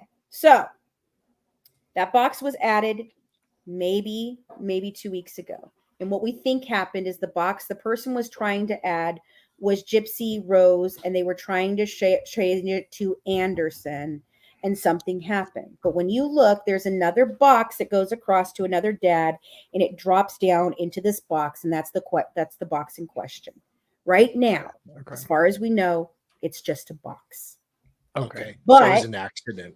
Right. So as far as we know, it's just a box. Now, listen, when I We said want that to be accurate. I want to be accurate. I believe that this does not hold water in any way. I know personal things about Ryan that makes me think, no, that's not right. Okay. All right. But Yeah. You I don't want to have leave proof. you with this. The other side of that is we can't believe anything these people say, and they're very crafty. And a crime family, when you're dealing with these types of dynamics, it is actually 100% likely that maybe she did marry her brother to keep it in the family. Maybe they're not having sex. Maybe the D isn't fire, because we all know. I'm sorry. Okay, I'm sorry. Let me tell you something. Isn't Fire. Okay, look. I don't know enough about Ryan because I was gone from that. I know people who know enough about Ryan and they don't like him. He's been brought up on inappropriate conduct with children. There's things about him. But can we really think, I mean, let's be funny for a minute. Do we all really think that tiny little Gypsy Rose is letting that man crawl up on top of her every freaking night and give her some big old dick down? No. No. And it's creepy because he looks like her mom. Come on. Let's be honest. I'm liking you more and more by the minute, Fancy. I'm the hook, guys. Oh. Dig down. You fit in really well here. He might need this. Oh, my husband just brought it. He said she just got out of the penitentiary. If the D is fire, he might need some penicillin. So sorry. Oh, you're Jesus. amazing. You're hilarious, man. You're Down. y'all. Oh my god. Oh, I love you. Oh, she's awesome. She needs to come back. You need to come back. Oh, man. I will come back as many times as you guys will Oh my ask God! me. Yes. I will continue to share the story if you will have me continue to share it. Yes. But yeah, I Okay. don't think it's her brother. I don't think it's an uncle situation. But I mean, there is a story where she said she was supposedly, she had to be married to a captain's daughter, an arranged marriage, because she's some shrimping boat queen, of Oh destiny. God! She's and related to so- Yeah, Forrest Gump. Yeah, like a whole Gorse arranged Fump. marriage between the Disney princess Forrest Gump. She comes from a shrimp lineage. A shrimp lineage. Yeah. No shit. It's literally in the case files about her saying a story about she was a Cajun and they had a shrimping industry and she was being forced to be married. But remember, she has no relations with her family, right? But she's being forced to marry some other shrimping boat captain's child because they're going to create a shrimping boat dynasty. Was like Oh Bubba my Shrimp. God. And that's how Bubba Shrimp was born, right? All right. It's Shell FR. We did finish all the text messages. We got through every single one of them. That we did one stream on the text messages, and then the last bit of them, we at the start of one of our trials streams, we did the rest of the dramatic readings of the text messages. The dramatic readings that Dali and Wilhelmer did were hilarious. They were very good. So we had who was the defendant and who was the I was Gypsy, yes. of course. you were Gypsy. Yeah. Yeah. Hey, sweetheart, can you pop this question right here from Anna Lizette up real quick? I want to answer it. Sure. Yep. I thought it was on, but Ryan was ecstatic. Okay. Look, we've made fun of him. We've talked about the relationship. I want to get serious for a minute about why. Sure. Interesting. Okay. You want more information about him. So the story came out that he got fired. Okay. Rachel floated this story a long time ago, and that's her best friend from prison. And Rachel was used in all of this, just like me. Her story is being shared by Nina, the beauty influencer over on TikTok. Please go watch her. It's a very important tale to this. Gives you a lot of insight into Gypsy from a friend's point of view, where she turned on Gypsy, or where Gypsy turned on her in a heartbeat and threw away, just like they throw people away. They throw people away when they have no more value. Okay. But going back to Ryan. So Rachel was there for all of this kind of stuff. She was there through Ken. She was there through all of this. She was with her through all this. Mm-hmm. And she knows how Ryan came to the scene. And this is the truth. He saw Mommy Dead and Dearest, and he supposedly, on a lark, on a dare, decided to write Gypsy Rose because he thought she was cute, right? Yep. Now, by his own admission, he'd only seen Mommy Dead and Dearest. Yep. If you look at Mommy Dead and Dearest and you think that you're a grown man who is a special education teacher for high school education for middle school students, and he thought that Gypsy Rose was cute and he should write her, that seems weird. That's not appropriate. She looked 12 years old in there. She sounded like a child. She's a messed up girl. And you thought she was cute? That just seems weird. And then it comes out that he's fired because of Gypsy and her relationship, because the school decided that it went against their bylaws. No, folks, that's not it. That's the story they've told. But I have on very good authority, and it's all over the TikToks and it's all over mine, that he was not fired for that. That was part of the equation because Gypsy's involved in the conversation. But apparently, at some point in time, according to the records, he said in classroom to a kid, I could totally F your mom anytime. And then he said some things about Gypsy, and he was asked to not talk about Gypsy anymore. And that was why he was let go from his last job. And his license currently sits right now revoked in the state of Arizona or of Louisiana. And he's saying he's teaching. Now, it can be something like he didn't get a temporary license for this and that one expired. But as it stands in the school systems, he is sitting on a revoked license. What's up, Abs? Huh. All right. We are going to have to finish. Wait. I want to give you guys a perspective of a millennial on the fact that she thinks that he thought she, yeah, you are, or you're Gen Z. Sorry. This is Abby, my daughter. She's 20 years old. Hello. Hi, Abby. Hey. Say something about the 12-year-old remark of looking 12. There she is. I'm going. Yeah, go ahead, Abs. My only remark is, ew. Right. No. Ew. Right. She looks 12. It's not okay. That's Yeah. It's not okay. Abby's 20. No. I have a 24-year-old and I have a 28-year-old. I completely agree. We like We're going to Abby. just, we like Abby very much.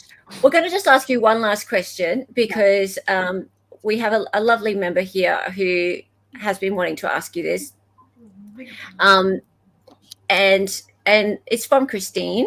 Okay. Christine would like to know, why do you think that that Gypsy Rose went on Dr. Phil?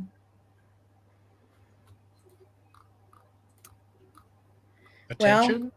No. I mean, yes, it's always for attention and money. It's always about attention Yes. and money. Okay. When you ask the question in this case, that's what you have to think about. What was the attention? What was the money? What was the gain? Okay. Yeah. It's all about gain. Yeah. When you start breaking it down to that, it's different. Yes. I think there was some genuineness in going to Dr. Phil. I think the family really did want her to get help. I think that they really felt that she needed it. And they thought, I think doing that interview, they thought was maybe going to bring her to maybe Phil, because Phil likes to ask questions other people don't ask. Okay. Mhm. And I have my own issues with Dr. Phil. Tons of them. Oh, yeah. Right? I can go on and on about Phil all day long, and I don't Okay. always agree Yeah. with him. But my mama was abusive too. But my mama used to tell me all the time how Dr. Phil was going to fix my life. And she died when I was 29. And if I could have a conversation with my mother right now about how Dr. Phil is going to fix my life, My God, I would love to do it. Okay, but I have a complicated situation with Phil. He's not really a doctor. He's not blah, blah, blah.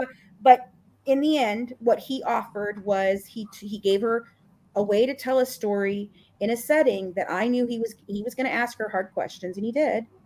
Mhm. And then he offered her help afterwards. And I think Mm. that help was the actual goal of the situation. I'd like to believe I'm giving them the benefit of the doubt on Yeah. this. Yeah. But then he made the same fatal error I made. Okay. We made a comment on the love life. When you guys really want to know what happened, how I fell out with the family, is when I made a public statement about how concerned I was about Ken. And that's when she threatened my life. That's when I called Christie and I was freaking out. And that's when I said, you guys are going to have to come to the distinct understanding that she's a murderer. And Mia's in danger and you are in danger, Christie. And you all are blowing smoke up her ass and you're doing her no favors, just like you did her no favors her whole life. And Phil came out and said the same thing.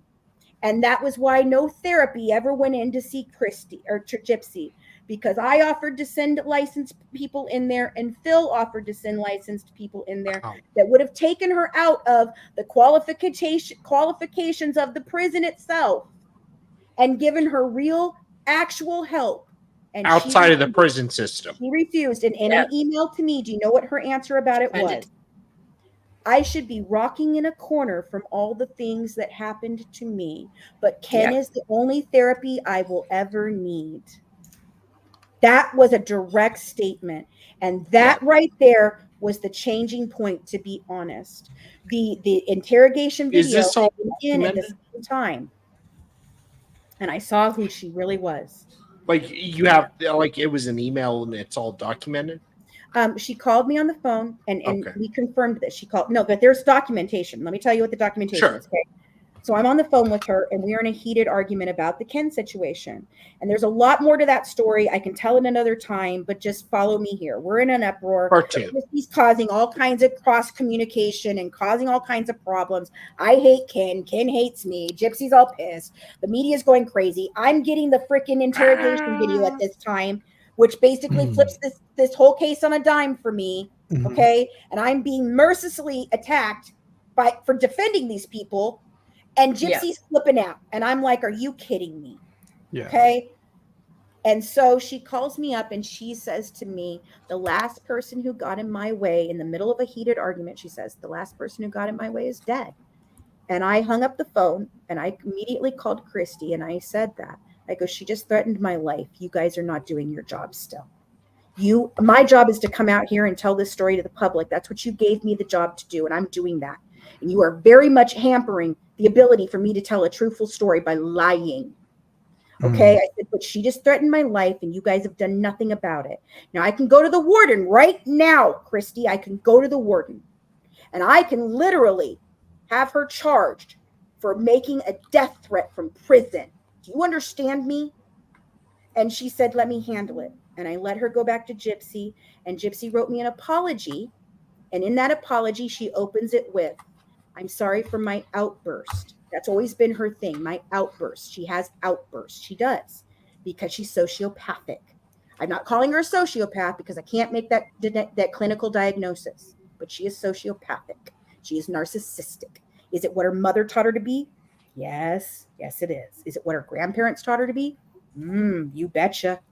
It's ingrained in her. The grift is strong. The grift is strong. Okay, but I was trying to help.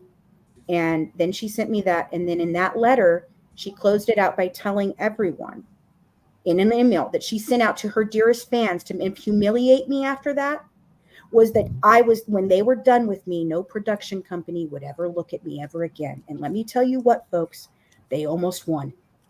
Yeah. They almost won. That's it. That's the truth. That's you know what? Me. And that's why I said I needed to have a sit down with Christie and have a real heart to heart and say, you back off me and I'll back off you. Let's tell the truth like we said we were going to do 7 years ago. It's time. Well, I'm hoping that you do have that discussion with Christie. And when you do, I'd love you to come back on and tell us how it went. Also, I believe you said that there is going to be decision on Nick's appeal very shortly. We're going to be following up on that. And also, I believe there's been a hearing recently, and we didn't know about that. So we're going to be looking that up and see if there's any footage. Dali, if you get it, will you mind sending it on to me, because I haven't found the media person yet either. Absolutely. Yeah. So we did not know that there was a hearing recently, and so we're going to be looking for that. And so also, you guys didn't know until today that Wilhelmer had done all that work on the audio remastering. So those links have all been put in chat. Wilhelmer has also in private chat linked you to that information. So from here on, you'll be able to listen to the much better quality and view and listen to the much better quality interrogations of both Gypsy and Nick, but then also his mother's police interview, which is extremely interesting. Hold on a second. And all the trials. Real quick? Can I ask a quick question of Wilhelmer? Hey, do you have all 16 of the different files for his while he sits and waits all those hours? Do you have all of those? No, I don't have. All I could find was just the part where he. Oh, you do? Okay. I do. I have them on my channel. I have them all. I also have his stepfather, which is a very interesting interview because it's while Stephanie is his mother's being interviewed, he's in the room, he's in another room, and they have their child who is like 10 years old at this time, and he's sitting in that room, and everybody called out how inappropriate that was, but they didn't know what else to do with that kid. They had him there, and so they bounced him around of go in with your mom, go in with your dad, and that kid was affected too, by all of this. Yeah, she didn't take one life. I'd like to close it with this in what I'm saying. I'm going to give you those, Hammer, but I'd like to say my last final thought is that absolutely go for your life. Look, everything you think you've been told in this case just doesn't make any sense. No matter how much you think I'm right or I'm wrong, it just doesn't make sense, because all you've ever been told is one narrative and one narrative only. And here's the thing: she's not a reliable narrator. None of them are. You can't expect unrational people to act rationally. So in a situation where you have someone who's a victim who's cried wolf too many times, again, you can only take the facts and the evidence that no one has ever been shown properly, okay, and make your own decisions about what you think about this case. You'll have moments of tears. You'll have moments of anger. You'll have fits of passion. You'll throw things. I'm telling you, I've went through every emotion in this, and this case just breeds it. But what you haven't seen is the truth. But the house of cards is about to fall, and I'm only one person in that house of cards. There's many other truth tellers in this, and that's all I ever set out to do, was to tell the truth of the life, the crimes, and the murder of Dee Dee Blanchard. And that's why my book that's coming out, we have 2 books coming out. One is going to be our transcript from our podcast. You get to hear Christina's voices, and you get to see Christina's words, because that's very important to this, because she passed away last year, because she walked this 7-year journey with me, just like Colleen and Christina's Sarah. Nick's mom. No, Christina is my partner, one of my partners on the podcast. She's so sorry for last year to COVID.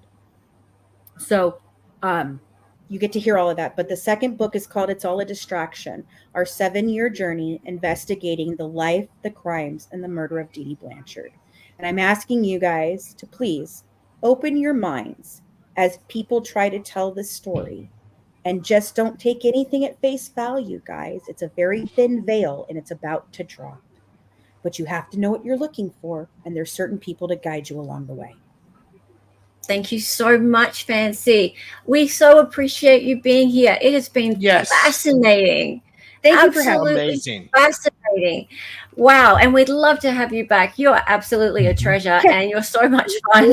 You are so much fun. I'm going to plug one more channel for you guys to go watch, okay? I have no affiliation with them whatsoever. I'm supposed to do something with them where I come on, but it's Hidden True Crime. And he is a doctor and a journalist, and he has gone very far down, and he's talked with me. We've had a conversation. Cool. He's gone far down into the Gypsy, trying to tell you who she is as a person, because the victim is not the perpetrator in this case. They are two. He's on TikTok though, isn't he? He's on TikTok too. He's also on YouTube. Yeah. Oh, he's on YouTube. Okay, I've seen him on TikTok. I don't think I've seen him on He's on YouTube. both. He's on both. Yeah. I'm going to be on the Lovely. YouTube, I believe. So Okay, yeah. if you Guys, want to I'm chuck me his serious. link, I'll put it in the description. So that will be fine. Stop looking at this as an abuse case. It's a control case. Stop looking at Gypsy as just a victim, because she's not. She was. She became a perpetrator, and when she did, things got really, really messy. Yeah. You can't bring me down. Not one thing. Living my best life. The And the pain drama is created is from on inside. The distraction. He is You're getting muted. That's funny. Oh my god, you are so getting muted. Where do babies come All right. from? We have to get going now. Everybody, we're about to raid Steve Godney's chat. So Steve Hey. Godney is an amazing defense attorney out of. You can come back. He's an amazing defense attorney out of Florida. He is just incredible. Writes amazing books, and we are about to raid him. So if you want to, when you get into his chat, go EU raid. He'll know what that means. Not D is on fire. Do not say D is on fire. No. Don't say that. Say Mr. and Mrs. Sex Raid. No. Do you know that reference, Fantasy? It's from the text from It's from the text. It's from the from Nick the and text Gypsy. agreement. Mr. and Mr. and Miss Sex. Mr. and Mrs. Sex. We'll be Mr. and Mrs. Sex. By the way, a little tip from you guys. They said he came out as Mr. Smiley in the post. Nick's always been Mr. Smiley. He signs all of his emails that way. Oh, that's actually much nicer. That's much nicer. We're not going in with Mr. and Mrs. Sex. It's Steve Godney's chat. He's lovely. I think that's what you guys He's need to have me lovely. come back. Have me come back and let's talk about Nick after the appeal. I'd like to come back and have that conversation, guys. Yes. That would be Because I'm lovely. holding back a lot of information about Nicholas so that he Yeah. can possibly have a chance at a fair trial, because he sure Good. shit didn't get it the first time. No. We sure know that. We sure know that. Okay. Thank you so much. Have a fantastic day, everybody. And I'm just about Bye, to find my everyone. little goodbye thing. Yes, thank you, everybody. All the links are in chat. All the links will be in the description. But for now, bye. Bye.